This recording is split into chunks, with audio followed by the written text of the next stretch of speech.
Welcome to Tip Tuesday, where real life meets real tips. I'm a child of God. I'm a licensed cosmetologist, a military wife, a homeschooling mom, a dementia caregiver, type 1 diabetic who has more times than I can count. I've walked through deployments, infertility, brain healing, and raising our miracle baby at 40. Yep, I was type 1 diabetic, 40 years old when I had my baby. Each week, I will drop practical, faithful, funny, and real life advice to help women thrive through hair care, beauty tips, homeschooling, parenting hacks, military life and PCS survival, self-care and elder care, health, healing, and finding joy. Yes, I said joy in the chaos. This is my mission, to help you. So here we go. In today's Tip Tuesday, I'm going to be talking about, I don't know how many of you get your nails done. I get mine done and I absolutely love them. I love them. So I'm going to give you 5 tips for finding a new nail tech after a it's a challenge finding new service providers. And I want to start with the nails because you get the nails done more often than you're going to get your hair done. Later on, I'll be doing hair, finding a new hairstylist. But right now I want to talk about finding a new nail tech. And so if you get acrylic nails put on, and like I say, I absolutely love them. And you have to, well, you don't have to, but you should get your fill done every 2 weeks to keep it strong and to keep them there. So I just had my first fill actually, and I adore this color. But so here's the deal. You're not finished unpacking, but you're unpacking. And you've got most of the boxes broken down without using your nails, hopefully. I know sometimes I do too. I was told by a manicurist of the past when I was up in Canada, I worked with her as well, but she would always complain that women use their nails as tools and they're not tools. So don't use your nails as tools. So at this point of unpacking, your nails need to be done. Your feet might be screaming for a pedicure. You just need that time to go in and find somewhere. How are you going to do that? Do you just drive around and randomly choose a place? I don't recommend that. I recommend doing some online research first. My number one thing, because I am a cosmetologist, I want a clean environment. I have gone to some places that have been very janky. Oh my gosh. Oh, just really bad. And here where we live right now in Nebraska, there's the Board of Cosmetology, and they have people that are hired by the government. So they're government workers who go around and inspect salons and inspect nail places and massage parlors and all those things about beauty that are service providers. They're supposed to go around and check them and make sure that they're doing the mandatory things, right? And I have been working here I've been working in the salon industry here in Nebraska for at least a decade now. I no longer work in a salon. I just do hair out of my home now because I'm getting older and I'm just tired and have to care for my mom, so got other things on my life plate. But I have never, in my 10 years of doing hair here in Nebraska, I have never seen an inspector. Never. They just don't have enough people to do it. Therefore, a lot of these places get away with being really gross. They're not sanitizing as much as they should. They've got stuff scattered all over the floor. They've got, like I said, that one place I went was just horrid. That's my number one criteria. Now, if you're unsure about where to check out first, I highly recommend, and this is going to sound really weird, but I recommend going to the salon at JCPenney, the salon at Sephora, the salon or the nail place at Walmart. Any big corporation who has those elements in their corporate place, they are going to set the same rules and regulations that the government has set for those places. And if they don't comply, they get in trouble. I worked at JCPenney Salon for a while, and we had the management making sure we were doing everything we needed to do. So I knew that we were being good, and that's what I experienced through our moves. I went to a few Walmart places, and if you find someone that you really like at the Walmart, then keep going there. There's nothing wrong with that. Everybody starts somewhere, works somewhere. The thing that's really kind of bizarre to me in America, because I am from Canada, is the amount of Chinese, Japanese, Korean, Vietnamese, a lot of those type of people are who work doing the nails, which I had never experienced before. It was just kind of like, that's the majority. Almost every place I go to, it's crazy. And I just found this place close to us called Coco Nails. I've seen the girls there cleaning up after themselves, keeping everything sanitized, cleaning throughout the day. I like them a lot. So that's going to be the number one thing, is you're going to look for the cleanliness. I don't want you going into a place and getting some kind of weird infection because they're not clean enough. So the tips that I have is, number one, to search Instagram, TikTok, Facebook for local techs. Use hashtags like the city you're in, nails. The base name, nail tech. Your city, gel nails, or dip, or nail art. Those are the kind of hashtags you're going to use when you're searching. You'll find techs who post their work, pricing, and vibe, which is nice. And bonus points if they show actual client hands and not just Pinterest reposts. That can happen. I'm not huge at putting any of my hair stuff online anymore because, like I say, I have a few clients that still come to me, to my home. I don't have a proper sink, or we just use the kitchen sink, and it is what it is. I still love doing hair, but I don't want to be doing it all the time. The last place I worked was the men's salon, and I loved working there, but I don't think I could do those kind of hours anymore. I can't do after cut. It just gets a little too much on the body after a while. So, number two is to ask local moms. Homeschool moms, church moms, base moms, they know. So if you are potentially moving to a new base and that you are going to be due for a fill or whatever, reach out early while you're on your way. Find Facebook groups for the base, anything like that. Even I search for groups with so we live in Papillion. Base is in Bellevue in Nebraska, and we live in Papillion. So I would like hashtag Papillion Moms, hashtag Offutt Moms, because Offutt is the Air Force Base. So those kind of things. Let me see here, what's next? Watch their sanitation standards. That's what I was talking about earlier.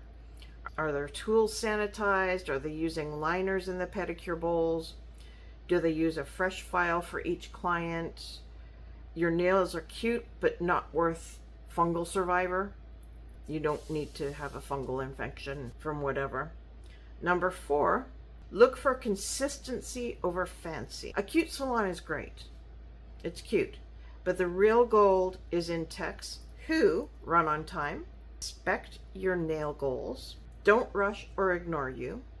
And this one says, pretty floors do not equal quality nails. So far at the place that I go, it is, I'm not sure where they're from, but they are either Chinese, Japanese, Korean, Vietnamese. I don't think they're Vietnamese. I think they're either Chinese, Korean, or Japanese. I have trouble telling the difference. Sorry. But so I've been in there twice now and seen 2 different people, and they've both done fantastic jobs. So I'm okay with that. If you find a nail tech and you're very particular about your nails, and they do that particular good job for you, ask for their card and schedule your next appointment with them. And usually it will take a few times for them to really get to know you and your nails and what your specifications are. That was a hard word. So give them 3-4 visits type of thing. And I'm just, like I say, I will keep going to whoever has the time. As this last time I took my mom with me, and we both got manicures and pedicures, so that was a total treat. And I had to just walk in because sometimes my mom is not, it's just no public consumption for mom right now. But we were able to do that, and she got a manicure and I got my nails filled, and I got a pedicure and she got a pedicure too.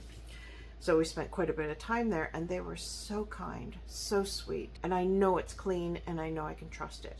So that's my big thing. Now, the other little tip I have, if you are vetting them, so want to go try them and see what they're like before trusting them to do more with your nails, start with a manicure before a full set.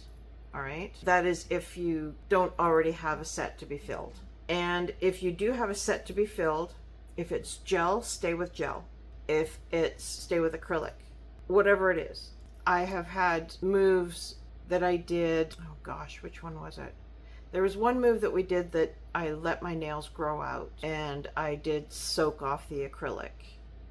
And when you soak off the acrylic, the underneath is not pretty for a while. So I just went through this, lots of nail envy, re-strengthening my nails for a while. And that's how I started going back to get my nails done, as I got manicures to test them out. And eventually, once my nails felt like they were doing much better, because with the soaking off, you have to soak them in acetone and then soak off. That was the reality of that. And I do tend to get impatient and maybe dig at my nails more than I should.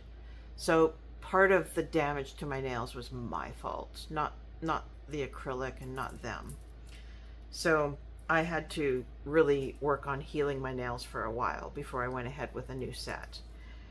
So test the waters with a basic surface. If you have your nails done but you're not ready for a fill, go in for a basic pedicure just to test the waters and see what it's like. Watch how they prep, shape, clean, and talk. All right? I find a lot of times, at least with these people, they will have conversation with me if I'm having conversation with them. But a lot of the time they just talk to each other in their language, which I'm kind of okay with that too. It all depends on, if you haven't met anybody yet and you just need adult conversation, I would tell them. Be upfront and honest with them. Say, hey, I just moved here. My husband's deployed. Someone's watching the kids for me.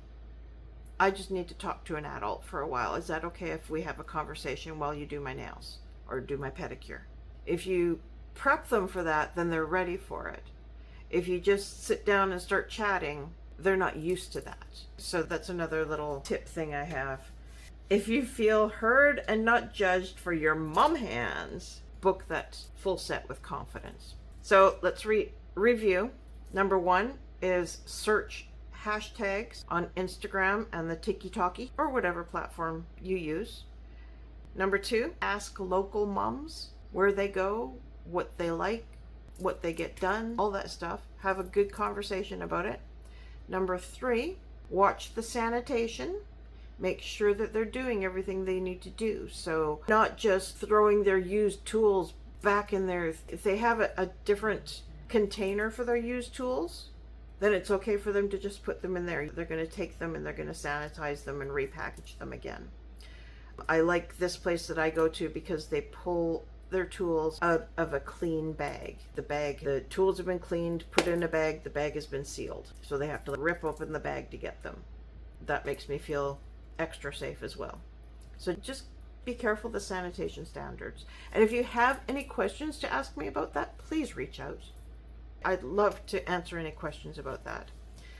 Look for consistency over fancy. A cute little salon is nice, but sometimes, and I do kind of like those massage chairs that they tend to have. Sometimes when I get a pedicure, I definitely like those. I don't have one of those. Wish I did, but they're very expensive. Because I do pedicures too, but not very often. I'm getting too old for that. So look for consistency over fancy. And 5, start with a simple procedure before you move on to other things. So a basic manicure, a basic pedicure. I would not lead with an eyebrow wax if they do waxing.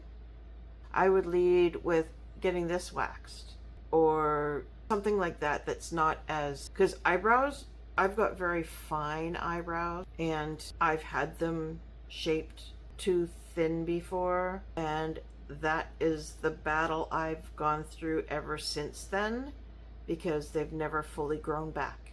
That's my eyebrows. But that's just something that I'm like, I wouldn't jump in with eyebrows. Maybe get your legs done. At least that's something that you can see how well they did. And I don't know, it's still gonna hurt, but that's just because they're putting hot wax on and pulling hair out. Nothing you can do about that. So anyways, I'm gonna let y'all go now. I'm sorry it took so long on this one. Well, maybe it wasn't that bad. But I want to tell you, I have a list of these 5 things with little tips and tricks under them. I've got the hashtags for you to figure out and stuff like that on there. I got a PD for my Tip Tuesday, 5 tips for finding a new nail tech after a PCS or after a move. And if you would like that, I will have the link in my description, possibly in the comments. If you don't see the link, there will be what is it called? There's a link in my bio that goes to all my things. So you can go check that out, because I've got several Tip Tuesday things that have happened, and I've got free PDFs for all of them. If you want them all, grab them all. Make a binder of tips. So I hope you all have a wonderful day, a wonderful life. Let God lead you, and your life will never be the same. It's fantastic, I have to tell you. Have a great day. Bye.